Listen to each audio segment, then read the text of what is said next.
Olá, tudo bem? Nessa questão aqui, a gente tem um corpo que ele vai ser lançado do chão fazendo 60 graus com a horizontal, conforme eu mostrei aqui para você.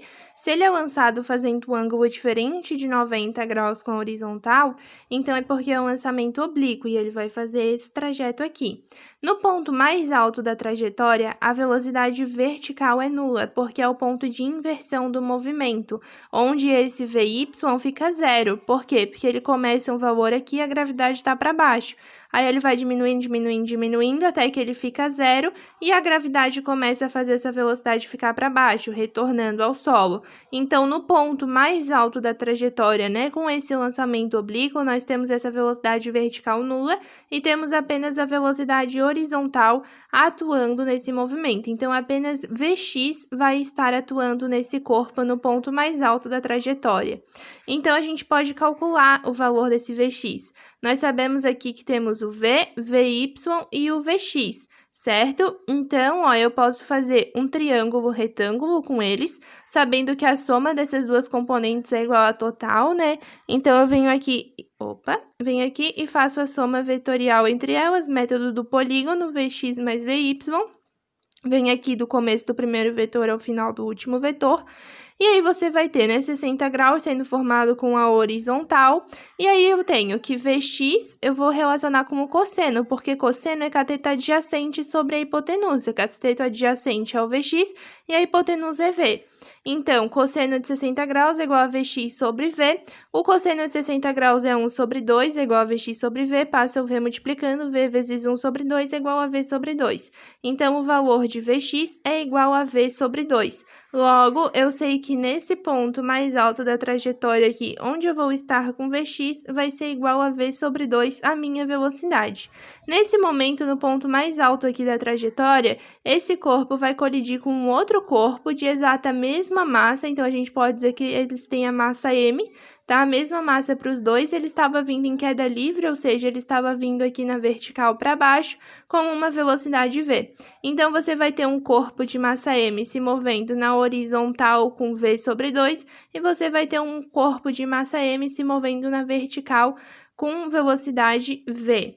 E a partir disso, você pode determinar as quantidades de movimento. A quantidade de movimento desse corpo é massa vezes a velocidade, então fica m vezes vx, que é v sobre 2. E a quantidade de movimento desse corpo é massa vezes velocidade, que é m vezes v.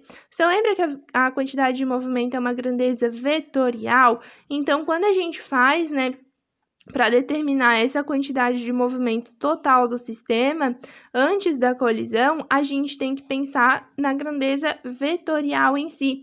Não basta a gente pensar apenas nos valores. Por isso que se você fizesse, por exemplo, m vezes v mais m vezes v sobre 2 é igual a 2m vezes a velocidade final, daria errado, porque você estaria pensando apenas na quantidade de movimento como sendo escalar. Essa forma dá certo apenas quando você tem na mesma direção e mesmo sentido, né? Que daí, sim, você pode fazer a soma, porque a soma vetorial vai ser a mesma coisa que a soma escalar.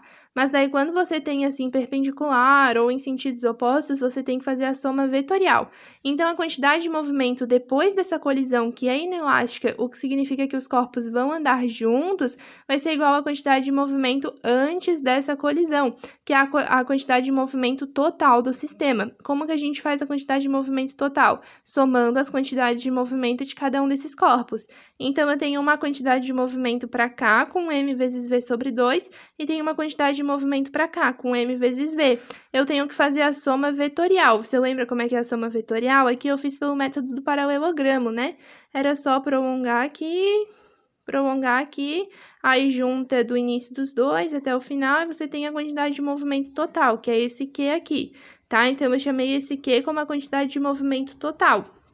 Então, eu venho aqui, como são dois vetores perpendiculares, ao invés de jogar na lei dos cossenos, né, que vai me dar ali cosseno de 90 igual a zero, e vai excluir o último termo, que é o termo ali da subtração ou da soma, dependendo do que você faz, então, pode aplicar só em Pitágoras direto, tá? Então, Q ao quadrado é igual a isso aqui ao quadrado mais isso aqui ao quadrado.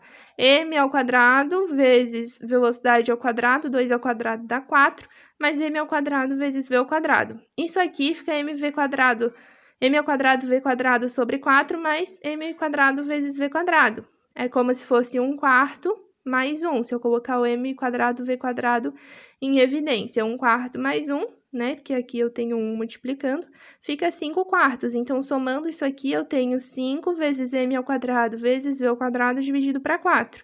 Eu tenho o quadrado aqui, então eu posso tirar na forma de raiz. Aplico uma raiz nisso aqui tudo, e esse quadrado sai. Raiz de 5 continua raiz de 5, raiz de m ao quadrado fica m, raiz de v ao quadrado fica v, e raiz de 4 fica 2. Então, a quantidade de movimento fica raiz de 5 sobre 2 vezes m vezes v. Essa daqui é a quantidade de movimento antes da colisão. E essa quantidade de movimento total, né, ela tem que se manter depois da colisão. A colisão é inelástica, os dois corpos vão sair se movendo juntos. Então, aqui, né, depois no final eu tenho esses dois corpos que eles vão se mover assim e vai ter a massa 2m, que é m mais m formando um único corpo. Então, essa quantidade de movimento aqui vai ser igual à quantidade de movimento total que esses dois corpos juntos vão ter depois da colisão. Então, aqui, ó, a quantidade de movimento antes, que é isso aqui, vai ser igual à quantidade de movimento depois, que é 2m vezes a velocidade final. Então, m vezes v vezes raiz de 5 sobre 2 é igual a 2 vezes m vezes a velocidade final. A massa tem dos dois lados, corta. Esse 2 passa dividindo, 2 vezes 2 fica 4, e a velocidade final fica raiz de 5 sobre 4v, que daí a gente chega na alternativa A correta.